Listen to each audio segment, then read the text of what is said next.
Dans l'allégorie de la caverne de Platon, celui-ci oppose le monde sensible et le monde intelligible. Pour Platon, seul le monde intelligible est la vérité, le bien. L'objet de mon exposé n'est pas de définir la vérité ou le bien, mais de considérer l'allégorie de la caverne comme une représentation juste de la condition humaine, de tout temps, et spécialement de notre époque contemporaine. Chez Platon, les ombres projetées sur la paroi de la caverne est ce que les prisonniers qui sont enchaînés connaissent du monde. C'est ce que Platon appelle le monde sensible, tout ce qui est immédiatement accessible. Le monde intelligible se trouve en dehors de la caverne, et lorsqu'un prisonnier s'extirpe de sa condition de prisonnier, le soleil lui brûle les yeux.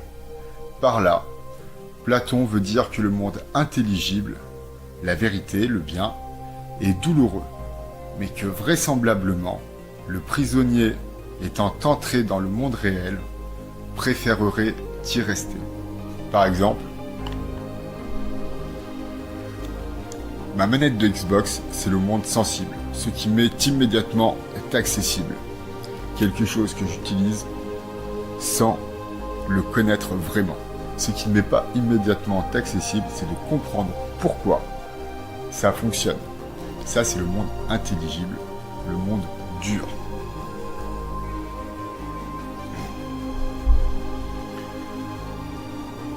Aujourd'hui, la télévision serait la paroi de la caverne où seraient projetées les ombres.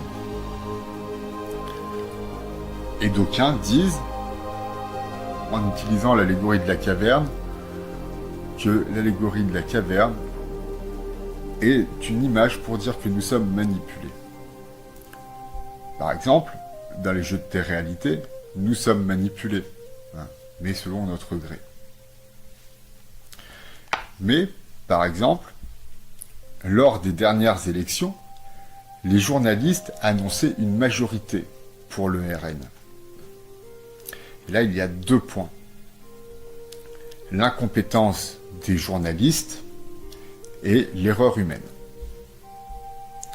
Une personne qui nous donne une mauvaise information de bonne foi ne souhaite pas nous manipuler. Deuxièmement, il y a donc l'incompétence.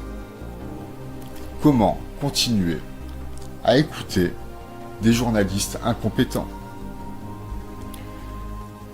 Tout ça pour dire que contrairement à une idée répandue, l'allégorie de la caverne ne prétend pas que nous sommes des marionnettes manipulées, mais que nous vivons dans un monde fantasmagorique que nous créons nous-mêmes, par exemple, en continuant à écouter les journalistes. Merci de m'avoir écouté et aimez-vous les uns les autres.